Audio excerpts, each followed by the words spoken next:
A very warm welcome from Anant Anand.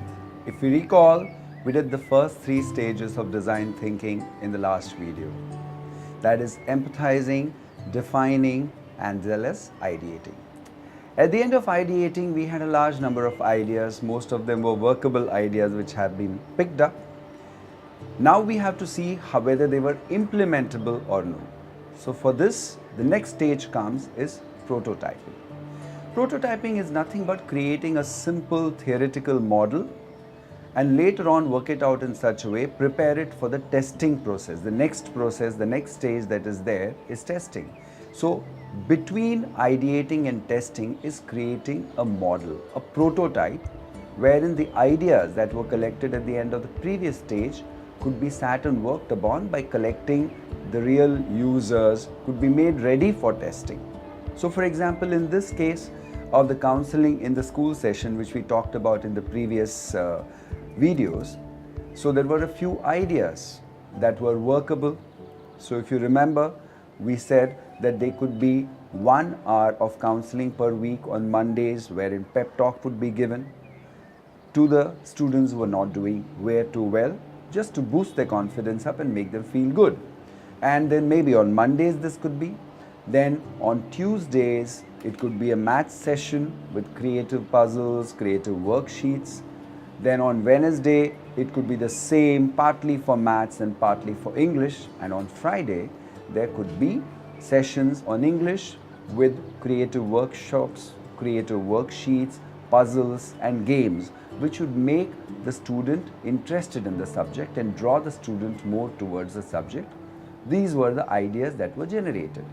So these are combined with chalking out the end users. So the end users could be members of the team who are doing the design thinking process, and also a few real students on whom these ideas could be tested. So collecting all these users as well as creating a plan for this. The plan could be theoretical generally, and they have to be a low cost plan, because after all it's a testing plan. You may have to recreate the model again. So this process of creating this kind of a rough, inexpensive model is called prototyping. So now that the model is ready with the end users, sample end users ready, and the plan also ready, next is the process of testing. So now the same process is tested on some of these users who have been chalked out in the same kind of simulated atmosphere, that is post school hours, and testing is done for a certain period, say for a month or so, to identify which among these workable ideas are actually implementable and which ones need to be chucked out, or whether these ideas have to be further, a few more ideas have to be added to better these ideas. That process is done during the testing process, wherein you really work on these ideas on the end users in that simulated atmosphere. Now lest you think that this is the end of the process and whether the whole process is just linear, starting with empathizing, defining, ideating, prototyping, testing, and then next is the final product.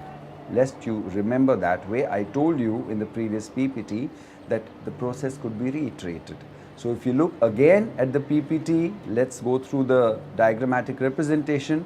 So if you see, there is a case wherein if the idea is very simple and everything is very clear, you could possibly go from empathizing directly into prototyping.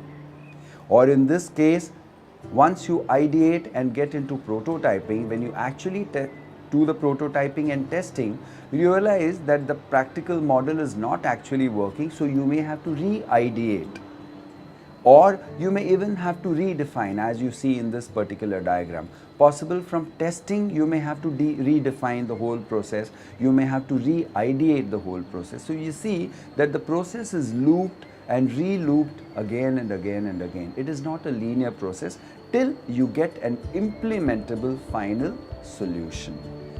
How often we do this ultimately depends upon how easy the product is and how well planned the whole process is.